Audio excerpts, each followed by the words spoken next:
Good evening. I'm Keith Cole, and I have the privilege to serve as the Executive Director for the Wolf River Conservancy.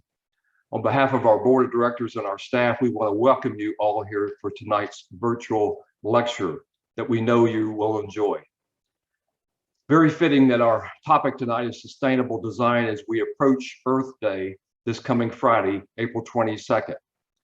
And this is part of our Wolf River Restoration Series, which began in January with a kickoff of Martin Luther King Day, a day of service. Since that time, we've held a number of service projects, virtual lectures, and we will be concluding this year's Wolf River Restoration Series with a service project this coming Saturday, April 23rd at Kennedy Park. As a reminder, the Wolf River Restoration Series is designed to raise the awareness of the conservation work of the Wolf River Conservancy for our community. So if you want to learn more about this Saturday's service project and all the activities at the Wolf River Conservancy, you can visit wolfriver.org. Most importantly, we're very pleased to share with you that we've had our presenting sponsor, Brother International, return, showing their full support for the Wolf River Restoration Series. We're very pleased to have that generous support. And if you're not familiar with Brother International, for over 30 years, they've called Bartlett, Tennessee, their corporate headquarters. And we're very pleased to have them in our community. We know from experience that Brother International believes in sustainable manufacturing processes in their work, and we're happy that they do so. In addition, they've been very generous with their employees. We have a number of volunteers that come out each year for a variety of projects to help us from Brother International, so we appreciate all that good help. We also want to acknowledge our ongoing virtual lecture series sponsors. Those are two. Our corporate sponsor is Buckman, and our foundational sponsor is Crawford Howard Family Foundation. And we're very pleased to acknowledge all of our corporate benefactors that help us throughout the year. AutoZone, Brother International, FedEx, Hyde Family Foundation, Bank of America, International Paper, Jim Kara Subaru, Ring Container Technologies, and our newest corporate benefactor, Silvamo. All of our supporters, corporate as well as individual donors such as yourself and volunteers, are important to the mission and the work of the Wolf River Conservancy. So thank you for all your support. We could not do it without you. Now we have a very brief video from Brother International that we'd like to share with you.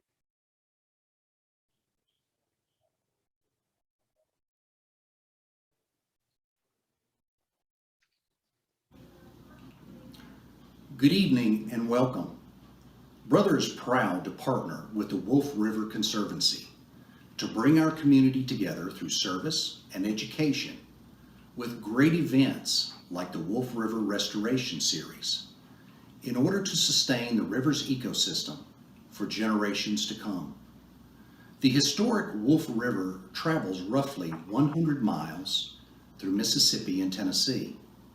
Our region's first people used the river for food, trade, and transportation, while the forest became home to all types of plants and animals. Over time, human activity failed to care for the natural habitat, but today, the wolf is thriving.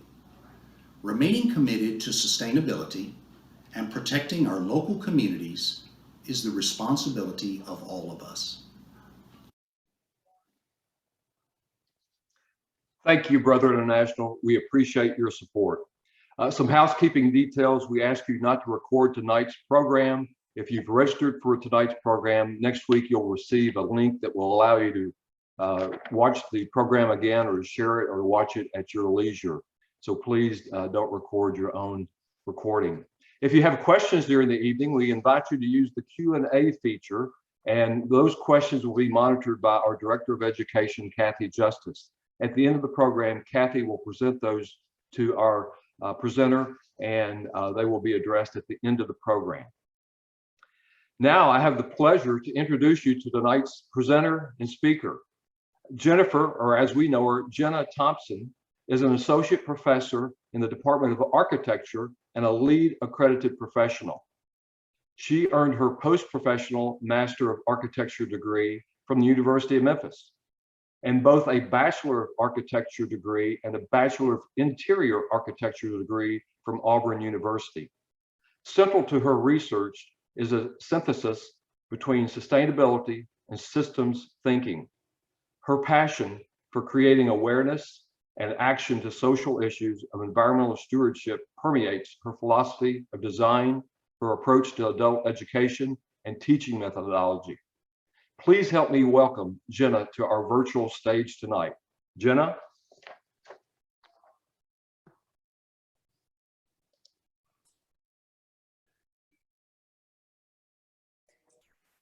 Hello.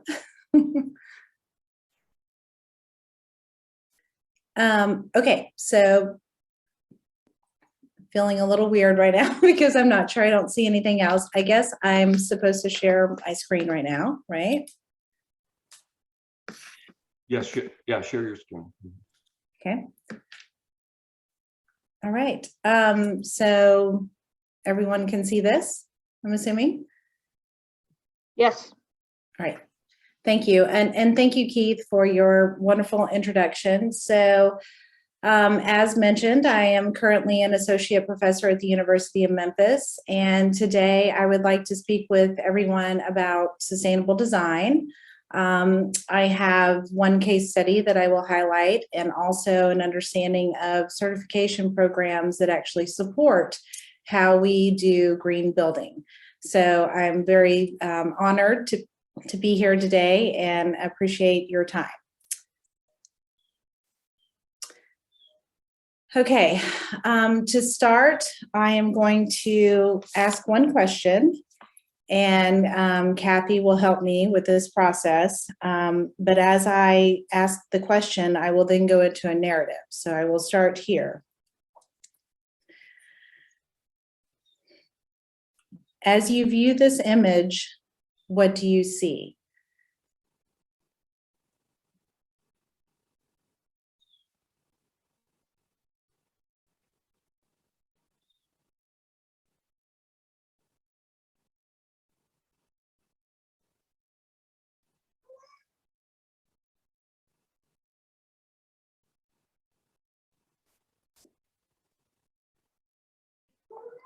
So I will begin from here.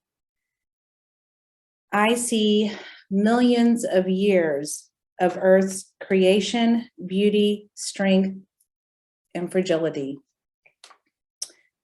I know that underneath this majestic object is a whole other narrative of its past, present, and future. Now, I again ask each of you to see and learn the reality of this object's story.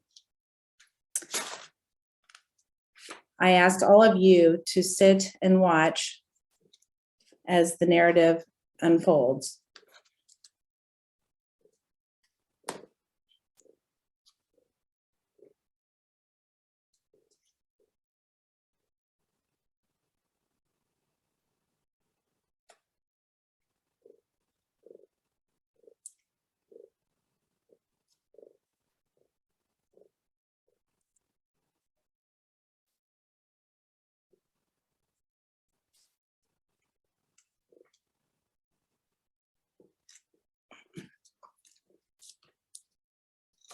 So, Kathy, I have to ask you, did anybody put anything in the Q&A? No, but I'll tell you what I saw was a iceberg. That's what I thought at first. Yes. And now, of course, it's a complete paradigm shift because I see a plastic bag. Mm-hmm. Yes, and thank you for adding that to the conversation. So, in 2018, the National Geographic issued this warning to global climate change, which in 2020 or 2022 is still very relevant, obviously. And interesting to my work is that, you know, buildings are this thing that architects do. However, everything that we do, everything that we come in contact is so important, in contact with is so important to how we live our lives, the quality of our lives, the quality of our environments, right? So architecture happens to be one of the largest sectors that contributes to global climate change just by the mere nature of how we construct our buildings, how we get our materials, the way that they're transported, so on and so forth. So I think it's very important that we understand that day-to-day lives, the way we live them, are going back to this idea of what you see here, which is the plastic bag, which seems so innocuous. It seems so benign, but as we hopefully know today, it's not. So I bring this up because what's amazing about what architecture is doing right now is the American Institute of Architects, which is AIA. We have a national organization. We also have a Memphis location, which you can see featured here below.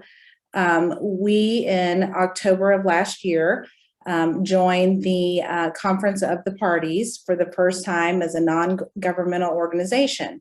And in that process, finally, architects were allowed to be a part of this conversation on global climate change.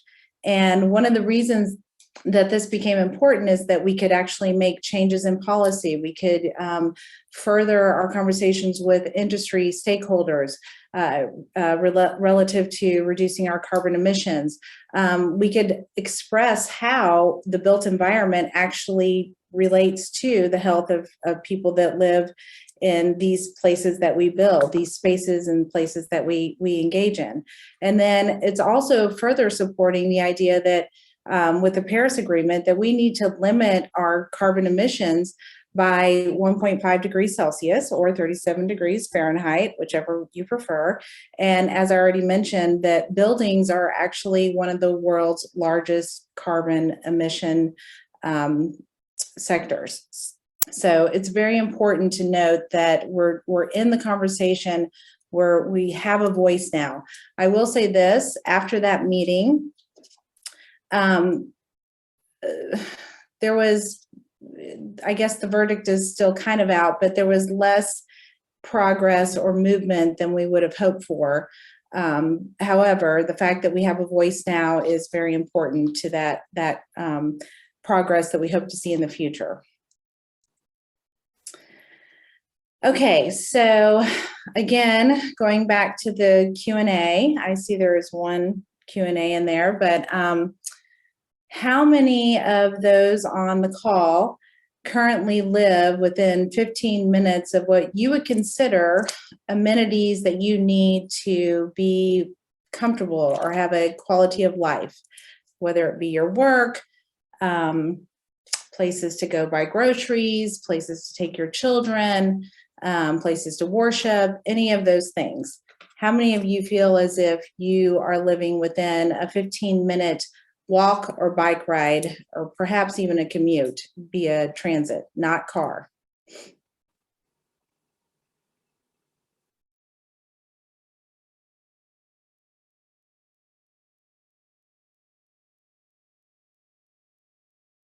Okay, I see hands going up. We talked about this earlier, so maybe I should have prefaced that. I see Q&A chats coming in, so I'm not sure if I'm supposed to respond to those or not. Oh, I'll just tell you, Jenna, that these are people all saying that they do feel they live within 15 minutes. 15 minutes of a walk, transit ride, or bike ride. Yes, that's what they're saying. Wow. All right. So, well, then my job just got way easier, because if you do live within those types of 15-minute alternative transportation modes, then therefore you are, according to the 15-minute theory, you're living within an idea of a quality of life. And so to go back to what I'm talking about here is that the 15-minute theory is this idea that we need to focus on how people in their environments are supported. So if you walk out of your front door, can you walk to the grocery store? Can you go to other amenities such as healthcare, or, you know, if you need to take another transit option to get to your work, or can you go to your work? All of those things are really important to supporting this idea of people-centric urban environments. So the professor, and I'll go back to this, the Nobel Prize is awarded to individuals who support an idea of valuing people in how we live our day-to-day lives. So the 15-minute theory came about by Professor Carlos Moreno, who said that we need to ensure that all people have access to, you know, these types of amenities within a 15-minute walk, bike, or transit access. And what this does is, we hope, will break the idea of getting in your car and traveling to these places. But I will say this, I could walk to the grocery store around the corner from where I live within 15 minutes. However, I do get in my car and I drive there. And so I think breaking the idea of getting into the car as a way of what we know as a norm is really important. And the only way that we do that is to provide these, you know, centric ideas of how do people get around and make it more accessible and more, you know, an idea of something that you just kind of naturally do, as opposed to going to your car. So I think that's a really important aspect of this idea of the 15-minute theory, is the more that we propose that, the more that we open that up to others as an ideal of how you could live, makes the idea of that actually working more attainable. So what does this look like? As I've already discussed, you can see over here on the right side of the screen, there is a circle there, and it says that pretty much everything that you do, whether you're eating, working, having recreational activities and things like that, are accessible to you within the 15-minute idea. So the idea is to also create this, if you will, a kind of a music of the city, or a rhythm of the city, meaning that people start to understand that that's the way it works. So as you can see here, the idea that cities can actually adopt this idea of the 15-minute theory makes perfect sense. However, what we're dealing with now post-pandemic is that people have become somewhat accustomed to isolating themselves and not being within the community. So how do we bring that back? And I think that that's a really important aspect of what we teach in architecture, and how we move forward as a society and a community, again, now post-pandemic. Okay, transitioning now.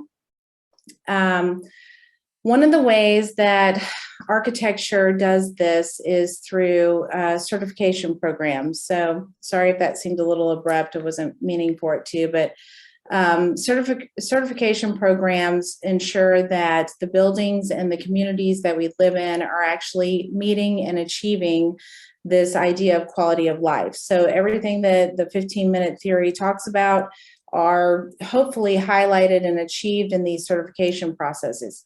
So the first one is LEED, which I am LEED accredited, which is the Leadership in Energy and Environmental Design. As some of you may know, it is pretty much widely accepted around the world.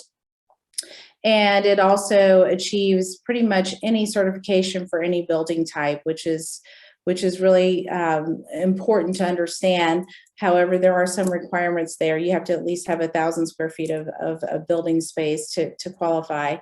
The other element of this is that it is highlighting this idea of having healthy and efficient building spaces. So whenever we occupy a building, I don't know how many of you have experienced the smell when you go into a new building, or even when you get in your car.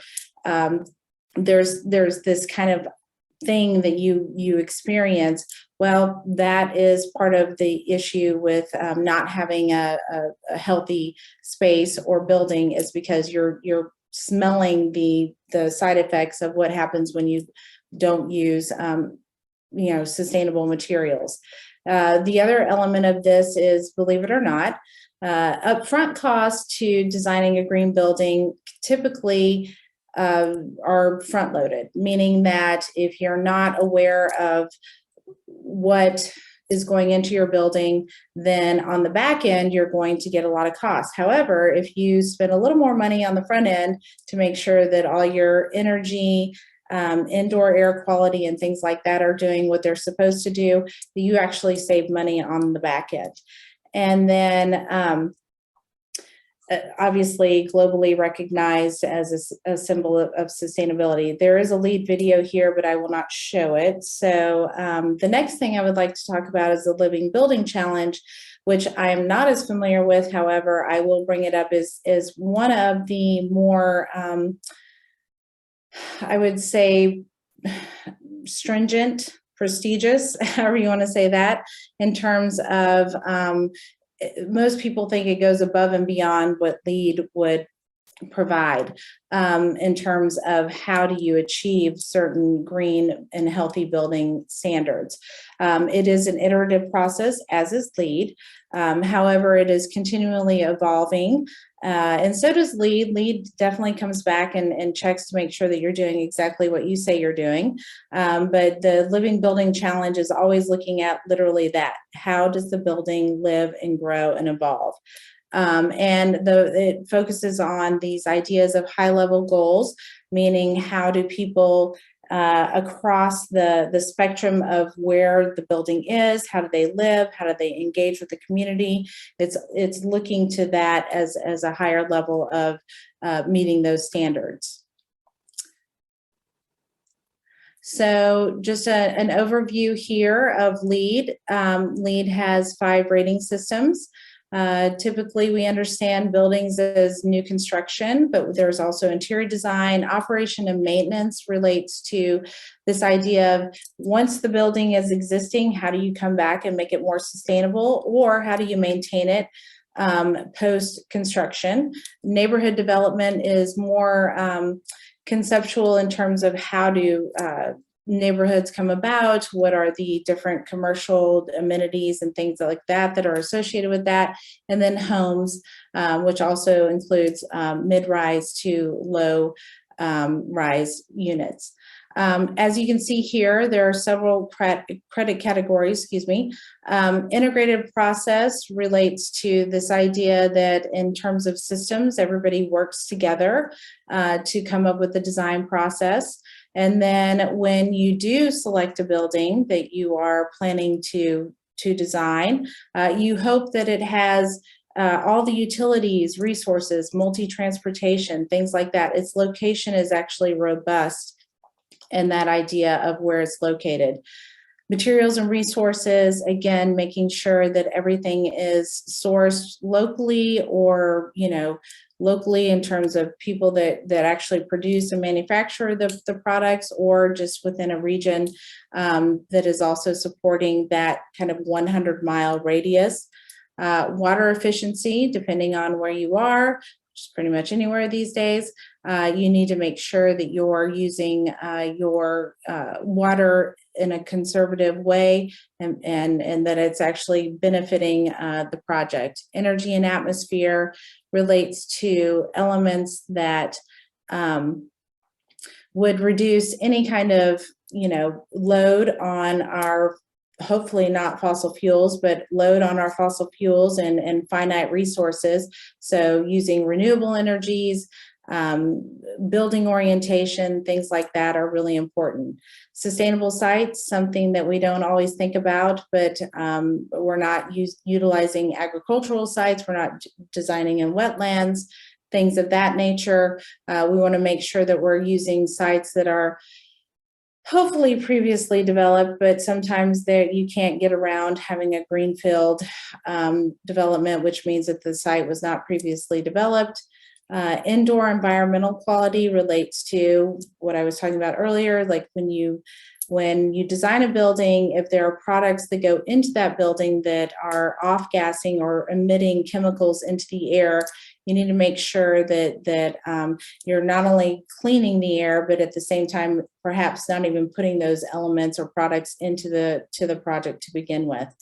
And then the last two on this are innovation and design and regional priority. So Memphis actually has 5 regional priority credits that are available. Typically, they're related to our idea of energy and atmosphere and water efficiency. As you guys know, or hopefully know, we have an aquifer that's very valuable to us, that is shared in the tri-state region. So making sure that we're not using drinkable water or water that has been approved to drink for uses such as irrigation or flushing our toilets for that matter. But that also goes back to code, because sometimes we don't always have the knowledge to make sure that, code understands that we can't use or that we can use non-potable water for other uses other than just flushing our toilets or irrigating our landscapes. The Living Building Challenge is, like I said, one of those certifications that, in my opinion, they're looking at the highest systems or holistic view. So as you see here, it says it's time to create a living future and a world of living buildings. And the definition of a living building is one that actually supports not only the life of the products that are there and the people that are inhabiting it, but what happens after the life of that building. What happens to the products? What happens to the building after the end of that life? So we hope that buildings would last forever, but as we know that they don't always do that. So therefore, what happens to those products and those materials once we put them into the building? And that's what the Living Building Challenge presents to us. On a high level here we have, if we just achieve things that code has established, green design as it may be defined today, or a high performance building, we are basically just achieving this level of what I sometimes call the C grade, right? So if you just do what's asked of you, you're getting a C. But if you go above that in terms of the Living Building Challenge, all of a sudden we're getting a positive response. We're getting a positive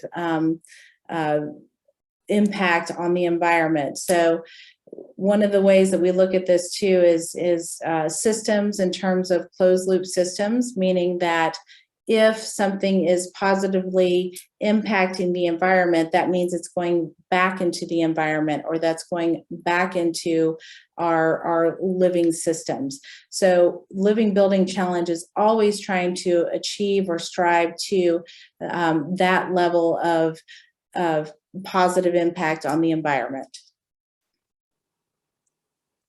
So there are 5 pillars to the Living Building Challenge.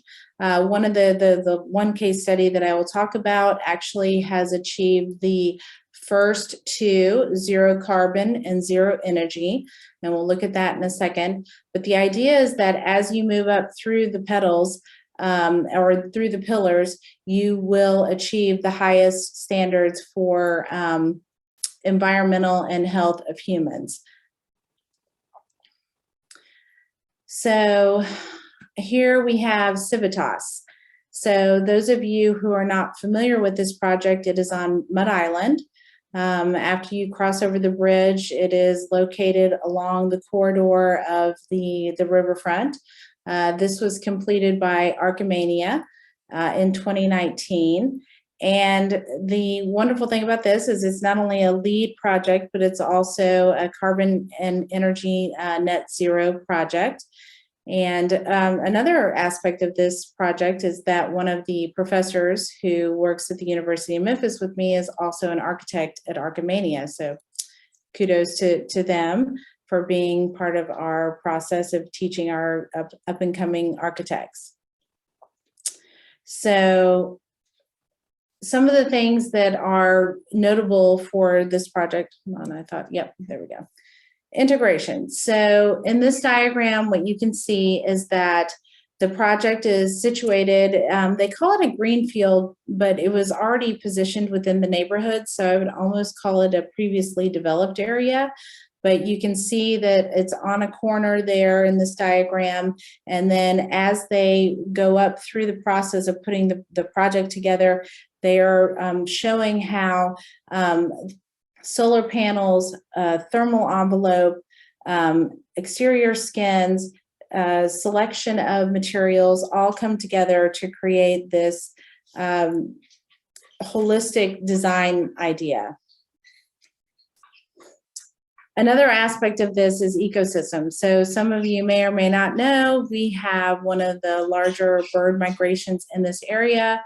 And so the project is actually trying to highlight the idea that we can kind of bird watch, if you will, but also protecting that idea of migration through the design of the site by preserving its vegetation and allowing for water to infiltrate the site. Another aspect of this is continuing with the water idea, is that the roof design of this particular establishment is sheltering water, shedding water off, and then collected into larger cisterns that go underneath of the home itself to be reused for flushing toilets, irrigating the site. Another aspect of this is that the vegetation and landscape is native or indigenous, which means that it is not requiring any additional irrigation to the site. So if there is perhaps a drought or times when we don't have enough water, which lately we haven't experienced that, but if that does come about, then therefore they have the water supply underneath of the house in their cisterns. But in the meantime, they can also be used, as I said, for flushing toilets and other aspects. Another element to this is the economy of the design. And what that means is, one, using locally sourced or locally manufactured supplies or elements and products that go into the home, using low maintenance elements that go into the home. In this particular instance, they have cross-laminated timber, which is actually a lower carbon footprint in terms of how it's manufactured and where it was supplied from versus some other ideas of how you would structure a home, which would be like steel. And also in this case, there is still steel, but it was repurposed and recycled, which most of the steel that we get in architecture today is about 95% recycled. So it's pretty easy to achieve that in that way.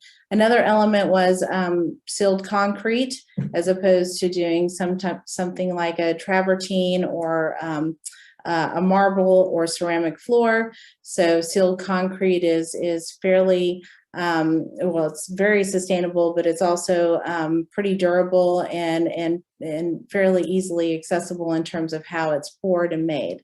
And it's not transported from a larger circumference of a region to get it to here.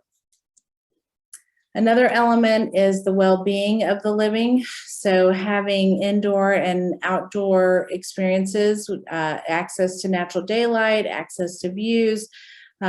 The aspect of what you're seeing here in terms of this image is that there is ventilation that can happen. So when you're outdoors, obviously you don't have air conditioning. So how do you get thermal comfort in these particular elements of the home? Well, having an opening that allows for that heat to exhaust up is important, but also having natural daylight is very important, because those elements in terms of daylight create, happiness, endorphins, all of those things that we know. Seeing the sky as an idea of prospect and refuge. So again, going back to our well-being, having this type of design helps with that. And then lastly, understanding how the site, brings into its ideas of natural ventilation, energy reduction, all of the understanding of how do you control orientation. So basically bringing this full circle into all of the elements of the building, creating a more holistic and sustainable building. So, okay, I think that's it.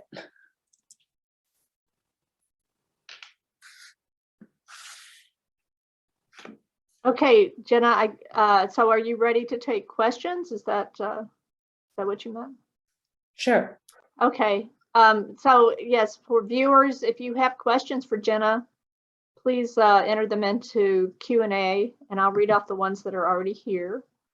So some of these are referring back to your first question about the 15-minute walk, and some people didn't know that you meant a walk. So a lot of people needed a car to get there in 15 minutes. And one person makes the point that they can walk to the grocery, but they can't carry they would not be able to carry their groceries all the way back home. So that is kind of an interesting problem to address. Do you have any response to that, Jenna?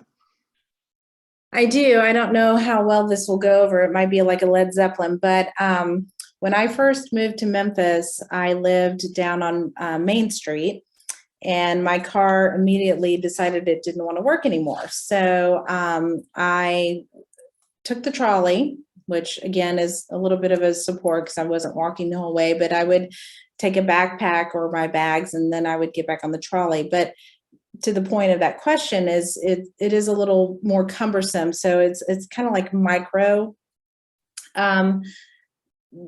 decisions to go to the store. So you pick when and how many artifact or elements you need to purchase, and then you do it from there. But it's not as if you're going to go get 3 weeks worth of groceries, right? So that's how I handled it. Okay, but from a design perspective, let's consider that people go to the store and get a lot of stuff. How, is that something that y'all think about as like transit, which allows people to carry loads back home? If I understand your question, you're saying, so if I got on well, help me understand what you're asking. Sorry. Well, okay, if I go buy a bunch of groceries, how do I get them home without a car? Is basically what I'm asking. Fair question. I would say this: one, a reusable bag is an important first step because you can put more in that. However, it does weigh more once you put more in it.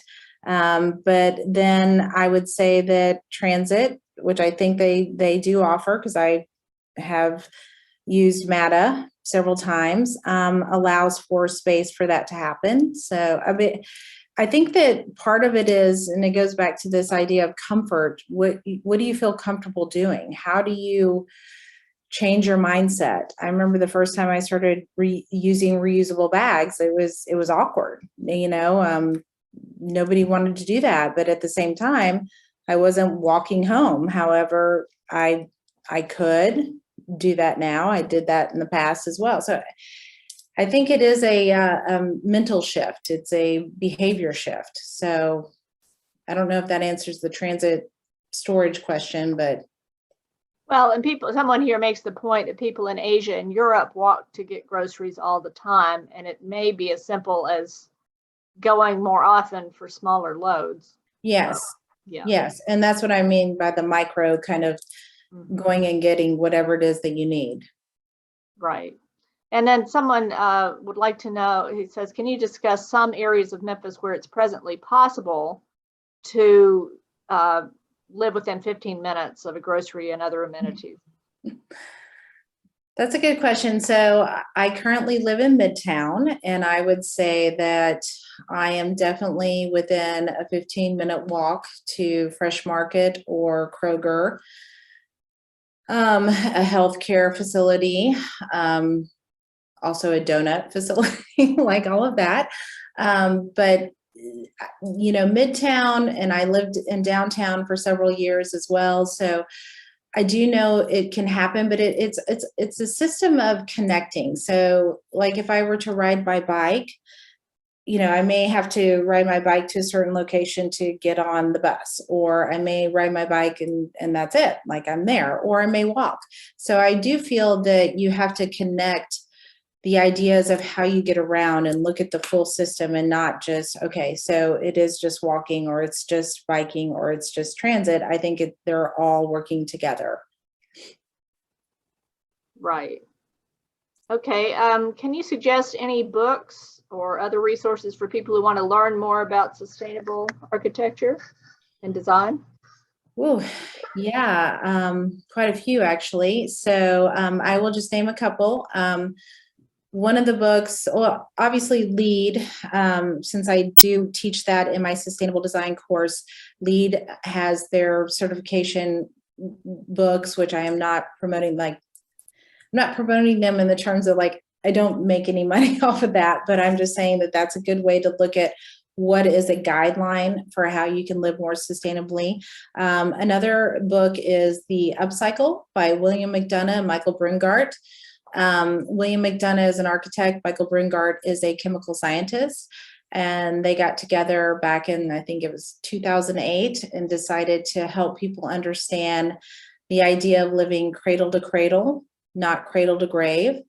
Cradle to cradle is obviously a closed loop system, meaning that everything that we create, whether it be a technical, which is your phone, or a biological, which is, the things we grow, go back into our earth and our system of some sort. And then cradle to grave is what happens when you're not taking that into consideration. So I would say that The Upcycle is a cradle to cradle, and The Upcycle are two good books by William McDonough and Michael Brungart.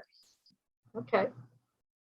And considering that a lot of us are not going to be building new homes on this call, new leads and whatever the other program, I can't remember the name of it, but I would like to know what to do with my own house to make it more sustainable. Yeah, I'm glad you brought that up, because I think I glossed over that. So a thermal envelope is so important. So what that means is the skin of your home is critical. So it's the first defense, right? So making sure that your windows are sealed, making sure that your attics are well insulated, making sure that your home is well insulated in terms of the walls.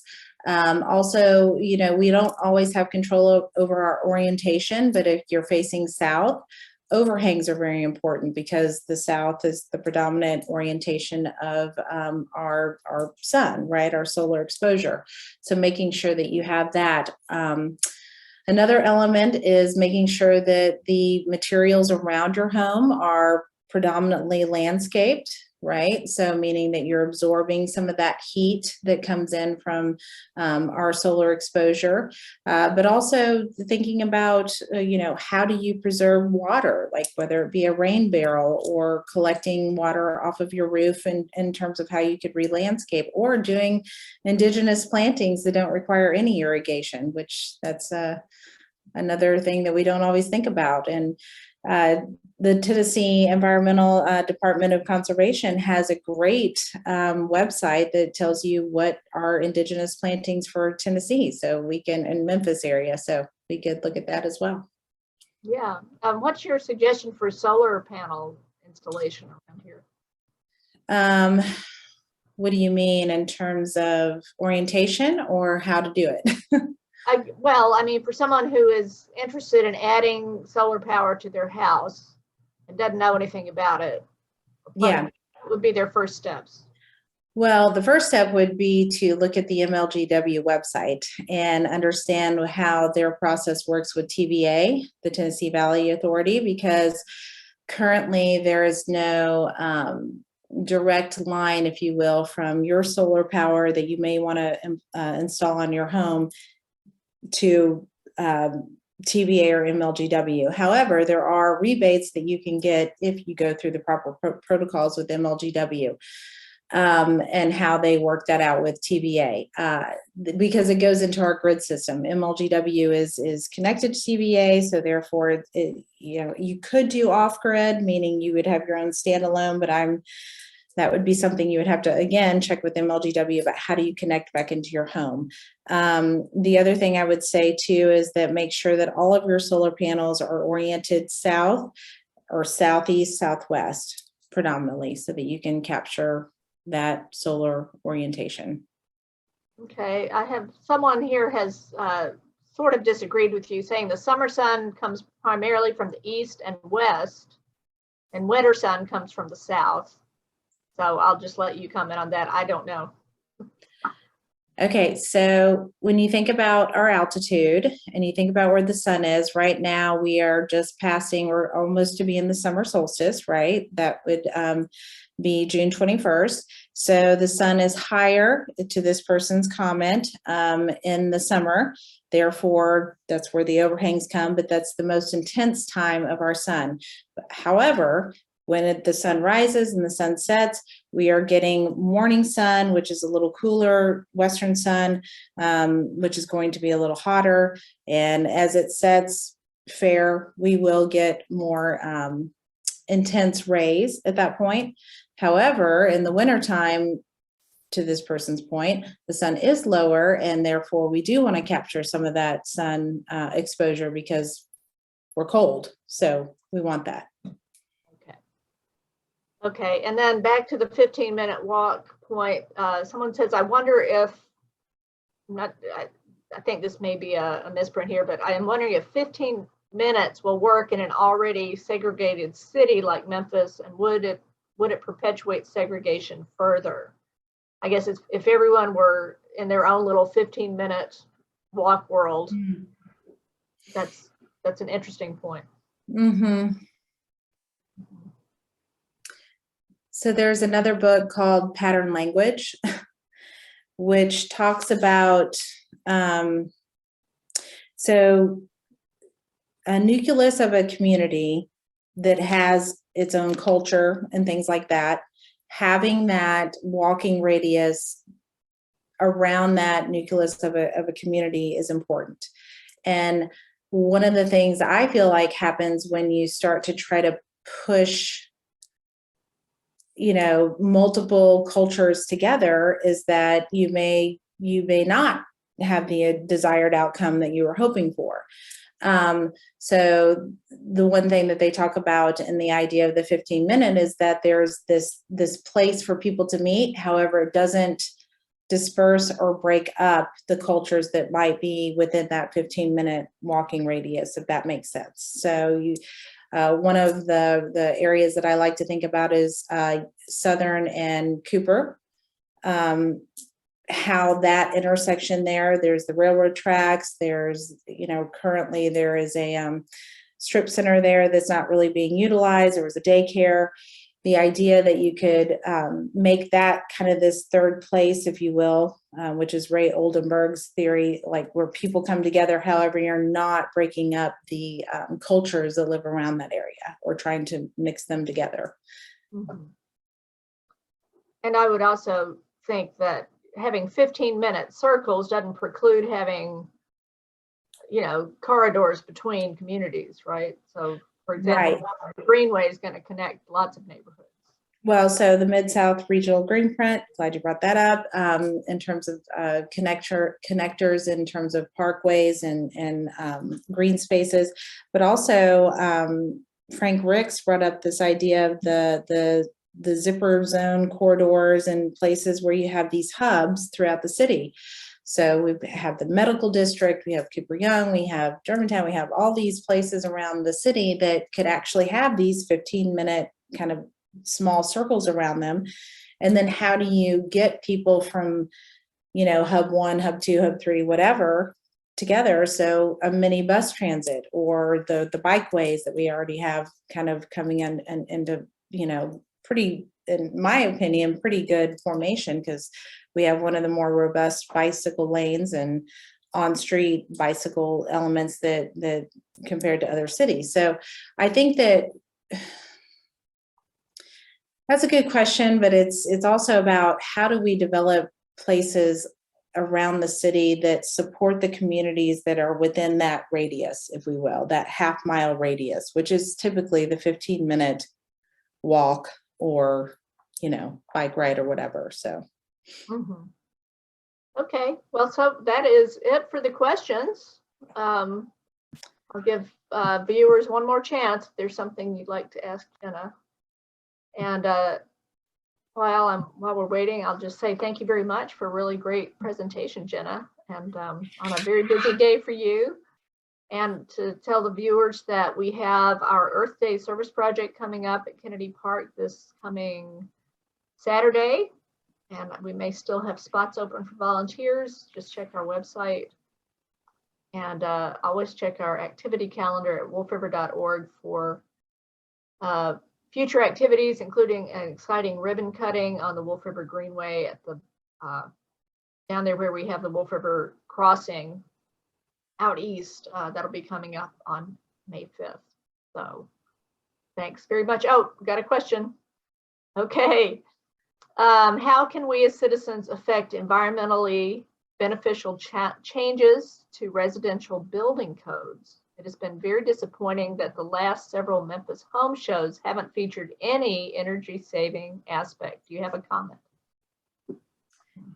A clarification, are you talking, what home shows are you talking about? The person that asked that. I'm going to wait for him to respond. These may be out at the Agri Center. Oh, okay. Yeah. Not the FESPA? Is it the FESPA home show or?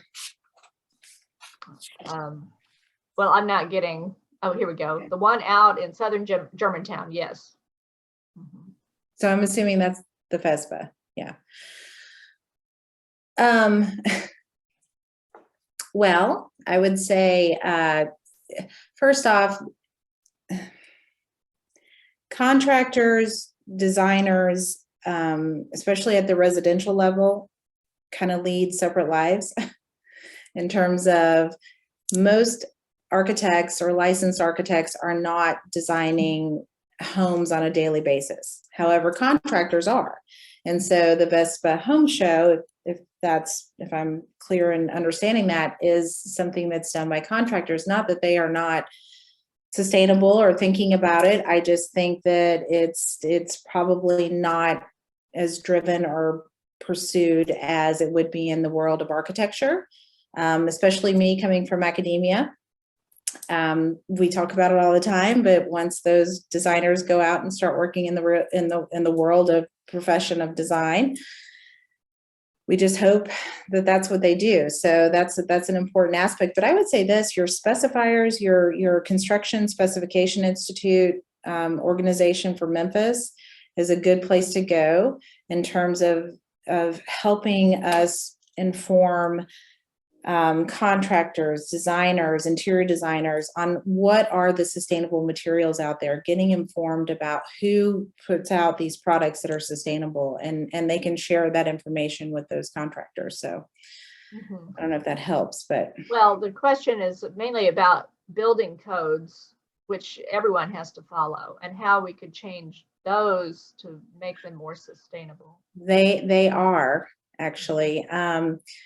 Memphis 3.0 came out in 2018, was adopted by Mayor Strickland, and Memphis 3.0 is the new plan for the city of Memphis. And what I would say is that under the current building codes, I am more familiar with commercial, obviously, but this idea that everything that we do moving forward should apply to this idea of the Memphis 3.0 plan, which has sustainability and conservation embedded in it. So I would also encourage you to talk to Brett Ragsdale, who is with the Planning and Development Department. John Zena is obviously the head of that of DPD, but go and talk to your code officials, go and talk to the people and ask them these questions, because they are thinking about it. I know that for a fact. So. Okay. All right. I think that is it. Let me make sure. Yes. Thank you again, Jenna, for a really great Yeah. presentation. I learned a lot. So thanks so much. And thank you, everyone.